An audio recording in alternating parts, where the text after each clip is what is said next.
Good morning. I'm back here having to turn the camera on. It's I'm hiding. It's the voice. Yeah, we're into daylight savings time. That in itself is a fascinating thing. If you're really interested, there's a book called Seize the Daylight that talks about the history of daylight savings time. Anybody here want to have daylight savings time all year round? I will not make fun of you. But anybody that does, take this in all Christian love, you're a moron. Only because if we went to daylight savings time all year round, sunrise in the wintertime wouldn't be until about 8:15 or 8:30 in the morning. So, no, we don't want that. There we go. It's the thing that when the old Indian chief was told about daylight savings time, he said, only the government could give you a blanket, tell you to cut a foot off the top of the blanket, sew it on the bottom of the blanket, and you'll have a longer blanket. But I'm glad we're in that switch over. It's daylight savings time is one of those necessary evils because we have time zones, because we have a round Earth and all that good stuff. We started it back when we started with trains and needing to have a schedule, because it used to be they set noon by noon when the sun was highest in the sky, but that changes as you go from east to west. And with train schedules, they had to have something standardized, and it was funny. In Europe, they actually go to a double daylight savings time. They actually they spring forward twice, so they go two things out of their time zone. I remember back when I was in college, I was on our training ship, and we were in Le Havre, France, which it's on the English Channel. It's not that far north, but I was in Le Havre, France. I was sitting on the fantail of the ship, writing a letter to Denise at about 10:30 at night, and it was still daylight because they shift their clocks twice. But I'll just take the one. Yes, I lost an hour of sleep last night, but I'll take the little bit of extra light later in the day and being a little bit more productive. Just as a little bit of a preview to where we're going, again, I'm going to be wrapping up the young Earth evidence today that sort of blows the whole evolution thing out of the water.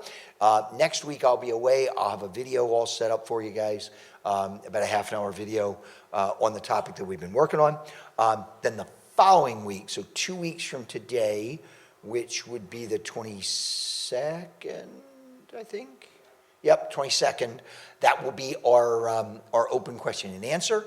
And then that last week of the month, we're going to start into our new lesson. So just as a quick preview, we're going to be starting in Genesis 6 and basically looking at Noah's flood. So here's an interesting question. How long was Noah's flood? A year.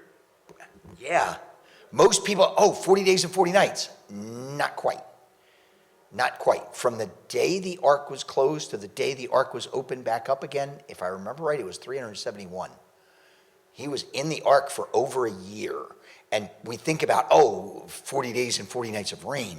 We're going to talk a little bit about Noah's flood, what the Bible actually says about it, in terms of what happened with it, how long it was, all that good stuff. Sort of tie it together with what we're looking at here, because one of the big things is that in science, they scoff at the idea of a worldwide flood, and then sort of connect that together with a whole bunch of other things, again, with our whole young Earth thing. with plate tectonics and how the Earth looks the way it does and all that good stuff, there's a really interesting theory out there called the hydroplate theory, that it's a geophysical theory. Geophysics is taking the laws of physics and applying them to geology and the Earth. It's a geophysical theory that explains literally everything that we currently see, wrapped around the concept of a worldwide biblical flood. And the flood was not just rain, there was a lot more than that. And we're going to sort of look at that. We're going to start with the biblical account of the flood, tie that together with the science of what evidence is there that the flood actually happened.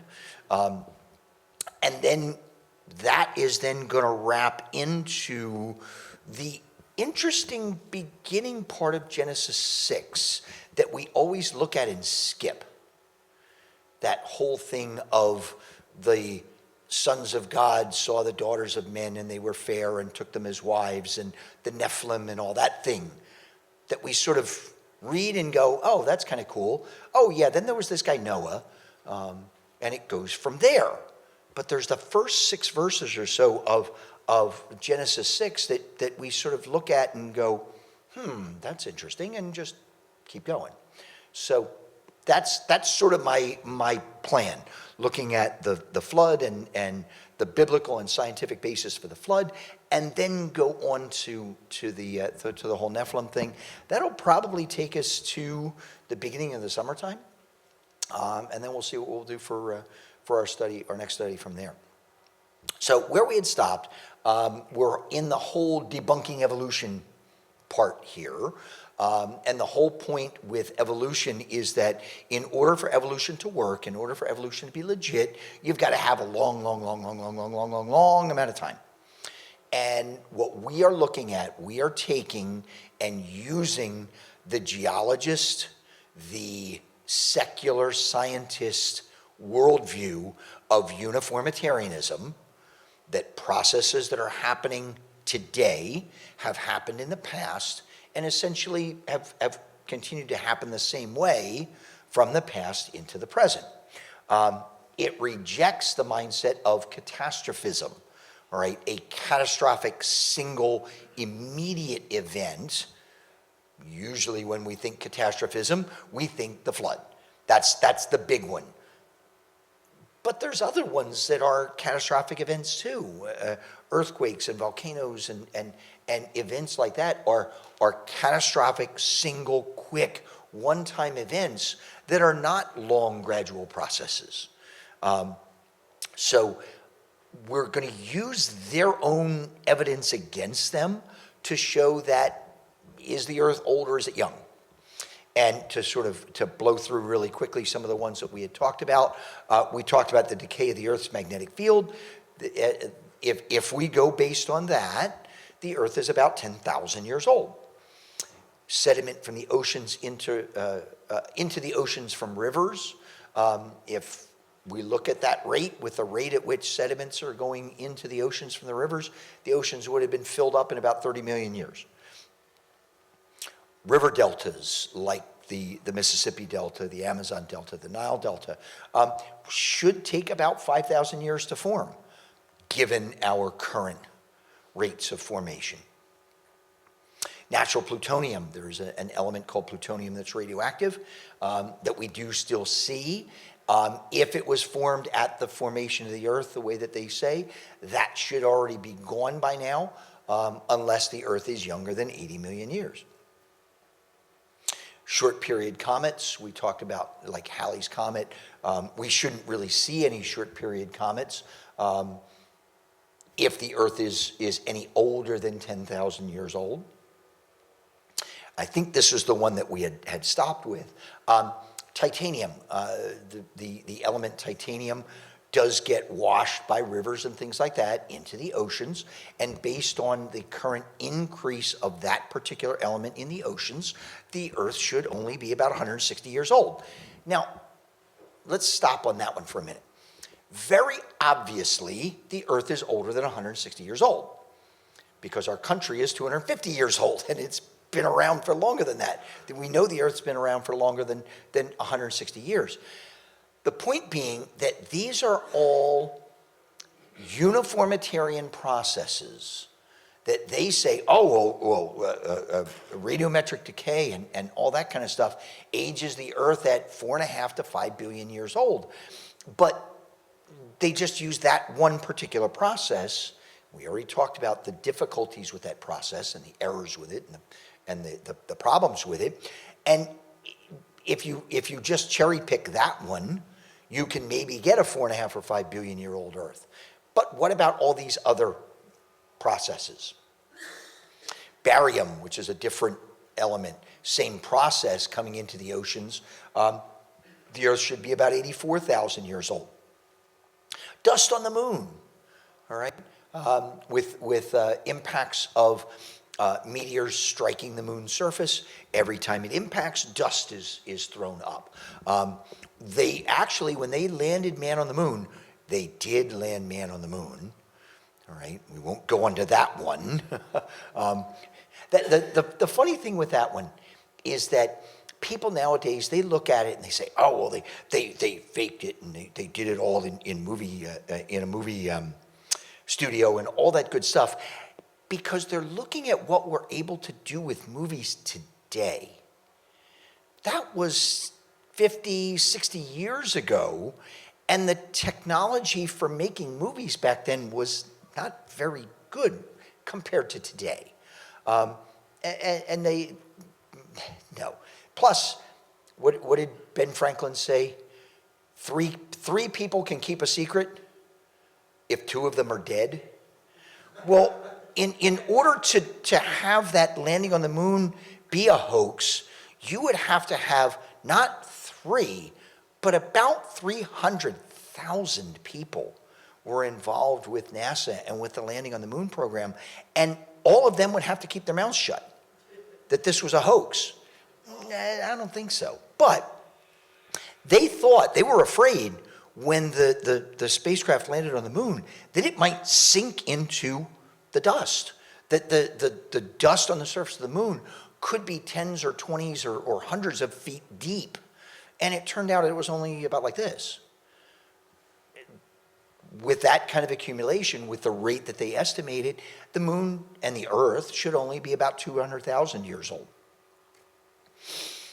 Saturn's rings, the planet Saturn, it's not the only planet with rings. All 4 of the gas giants, Jupiter, Saturn, Uranus is the proper pronunciation of that one, and Neptune, all 4 of those gas giants, they all have rings. Saturn is the ones that are the really big, obvious, bright ones. And they're not solid objects.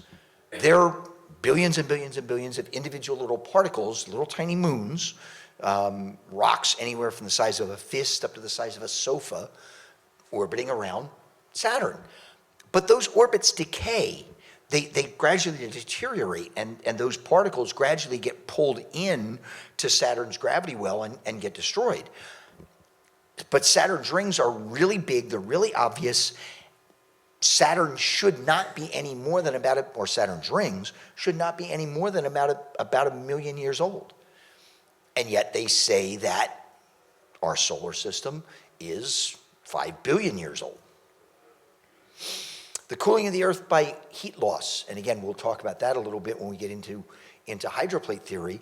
But the Earth cooling off, they say that at the formation of the Earth, that it was all these particles that came together, gravitationally came together and heated up and made the Earth molten and is gradually cooling off over time. The moon, significantly smaller, has already cooled off.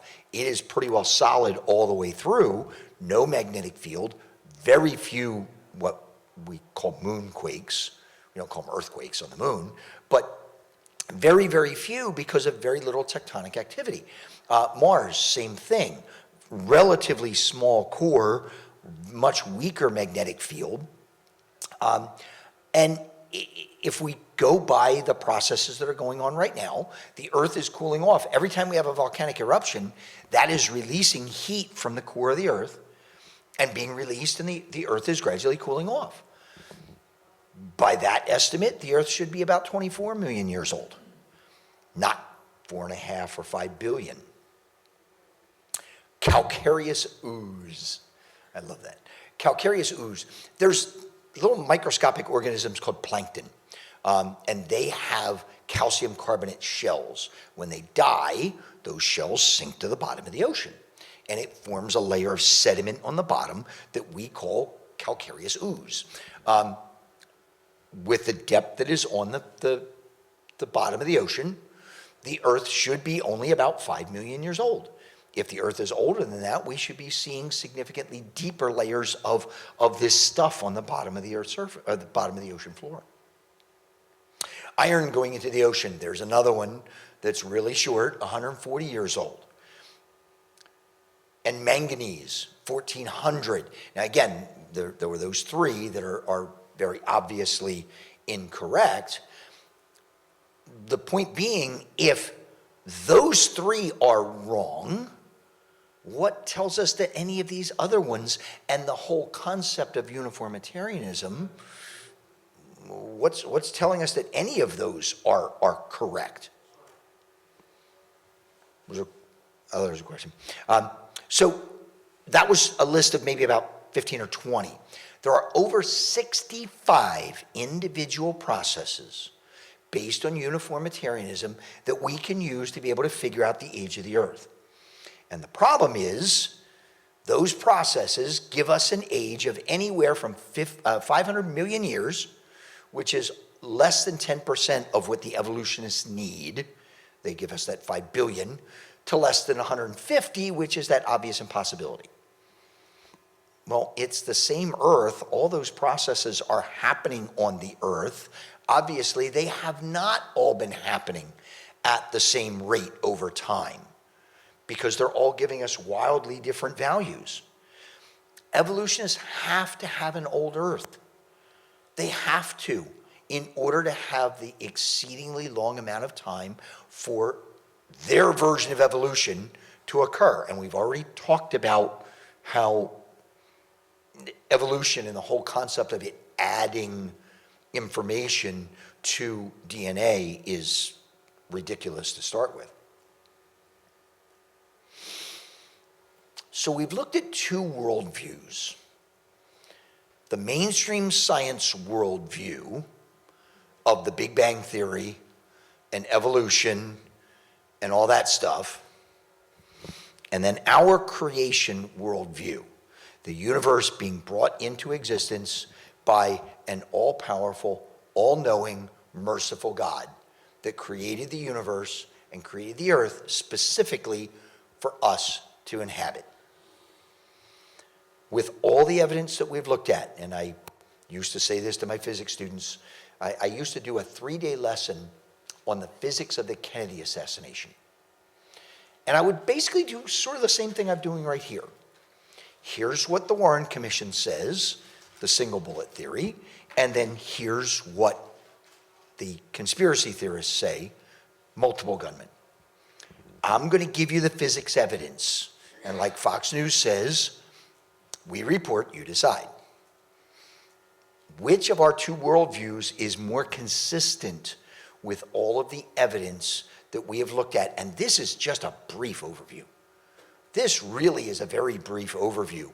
Like I said, what I'm going to be looking at with the hydroplate theory and all these different things. Over the past week or so, I looked at a summary video of the hydroplate theory that was 2 hours and 40 minutes long. And I'm watching this thing, and some of it, the geophysics and the processes that this guy is describing, and he did a really good job of bringing it from a very detailed view down to a viewpoint that the non-scientific person could sort of grasp. I was watching some of it and getting cross-eyed. But that's another big piece. All I've looked at is just a very, very, very light overview. Which worldview requires more faith in an unknown or unexplainable process? How did the Big Bang happen? What's bringing all the particles together? Where did that first spark of life come from? All those things, and they, the secularists, will say that we have to believe in this supernatural thing, and yet how many of the things as we go through and look at an old earth and evolution and things like that, did they just have to accept on belief? That, oh, well, there's these linking fossils, we just haven't found them yet. And the DNA changed, and we just don't see the evidence for that. Of our two worldviews, which one literally requires more faith in an unknown or unexplainable process? Which worldview is more self-consistent within its own body of evidence?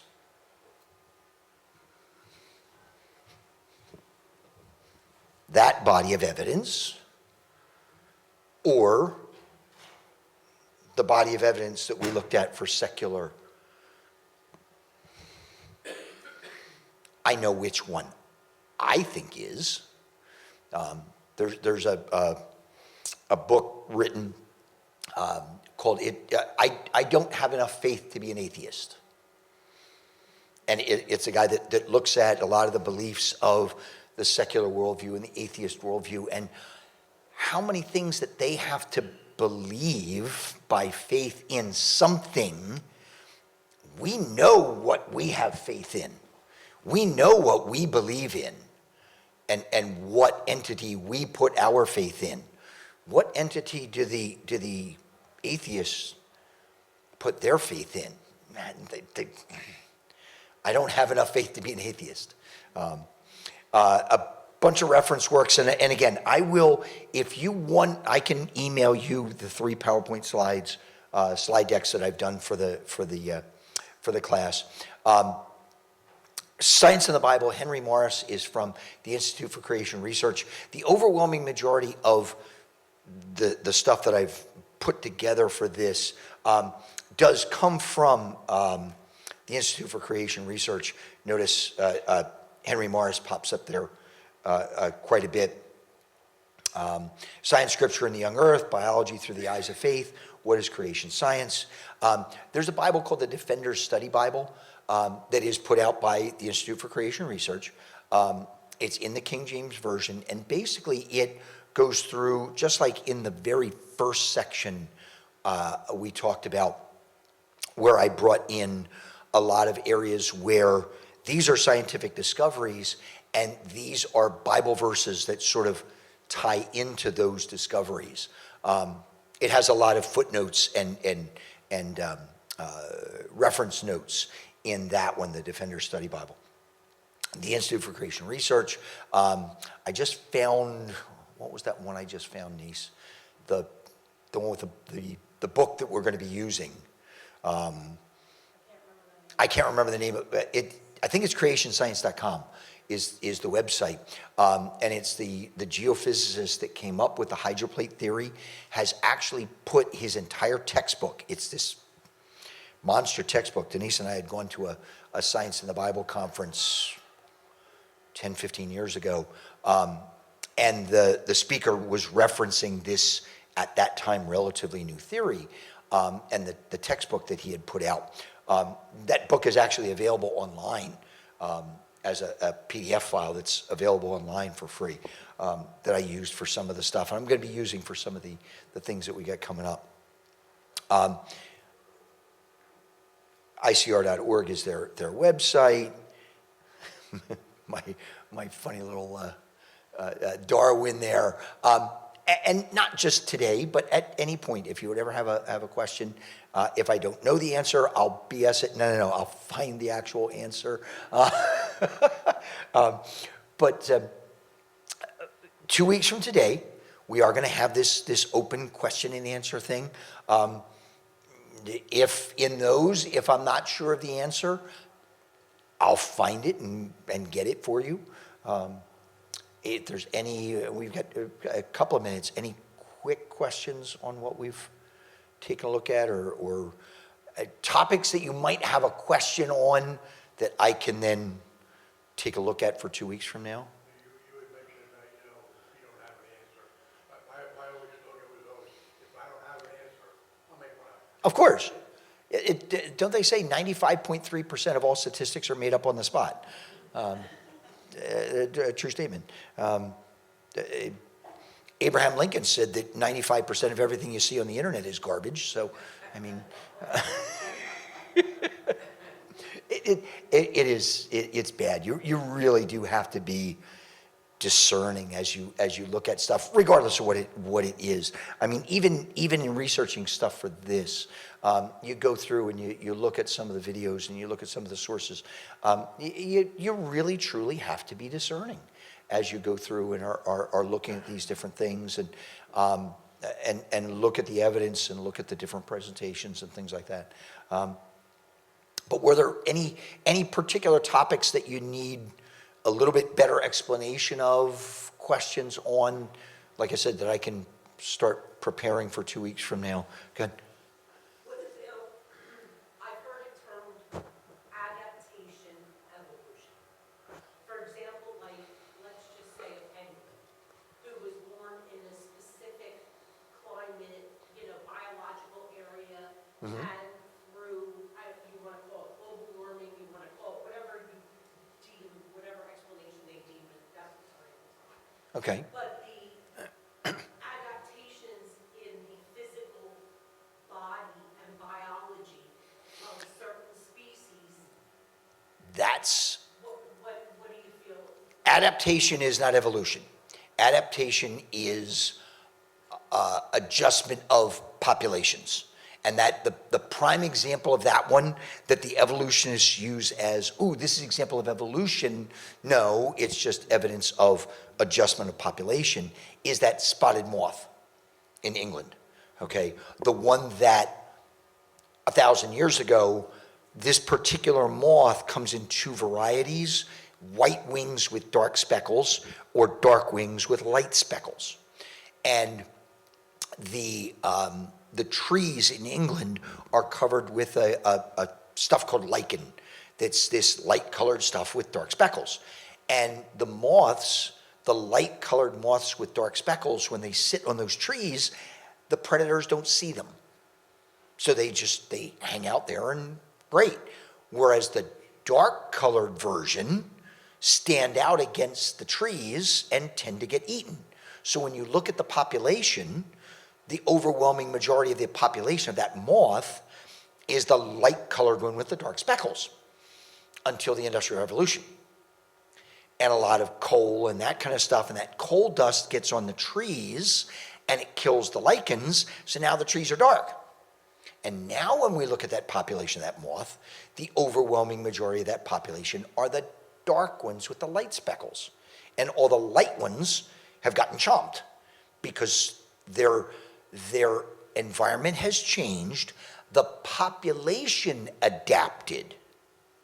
The individuals don't. Individuals either get eaten or don't, reproduce or don't. That's adaptation. That's the piece of evolution. Rewind that. That's the piece of Darwin's natural selection that is legit. His problem is that he throws the E word at the beginning of it. Evolution by natural selection. You never see, in all of those adaptations, you see organisms that get, like dogs, okay? If we go back to Noah's flood, the flood, but then also go back to creation, that it states that God created all the organisms in their kinds. And I think that's in that little video clip that I'm going to show in 2 weeks, that little 15-minute video clip. but on evolution. But the concept of the kind, the word in the Bible is kind, which is not a word that is in biology. That doesn't exist. All right? King Philip came over for good sandwiches. Kingdom, phylum, class, order, family, genus, species. The order from most diverse to least diverse in biological organization. And the evolutionary biologists talk about species, all right? The bottom one, the most specific classification of organisms. Most creation biologists look at that and think that is much better labeled at, not at the species level, not at the genus level, but at the family level. So if we use dogs, the family is Canis. So that's wolves, coyotes, hyenas, dogs. They are all the kind. And all of the things that we see, all the varieties that we see of these different organisms are not evolution, they are adaptation.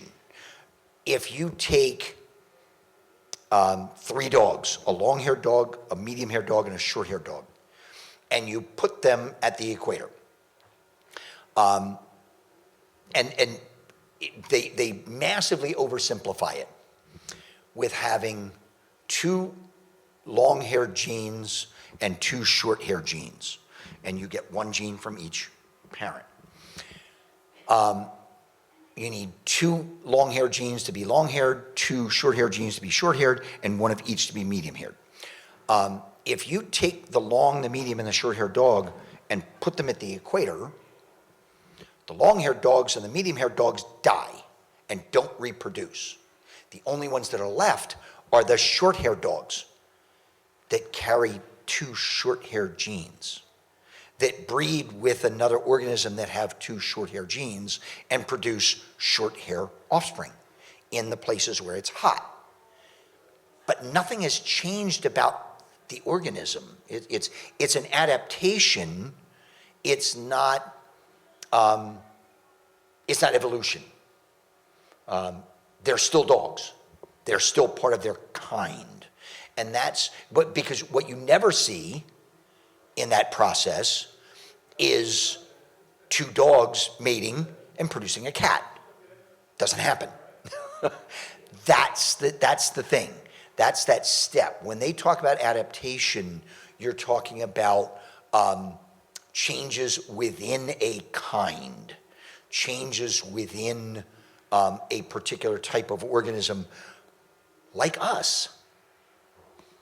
You've got light hair, and you've got dark hair, and you've got light skin, and you've got dark skin, but we're all, and they talk about, all the different races for humans. Well, that's sort of the same thing as the different breeds of dogs.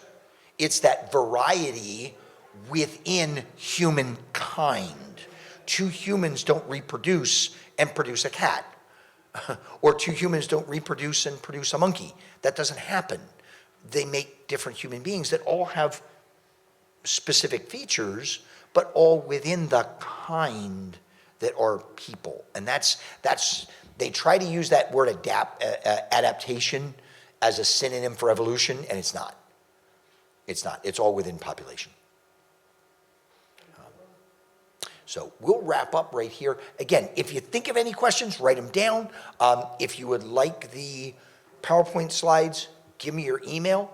I can email those out to you.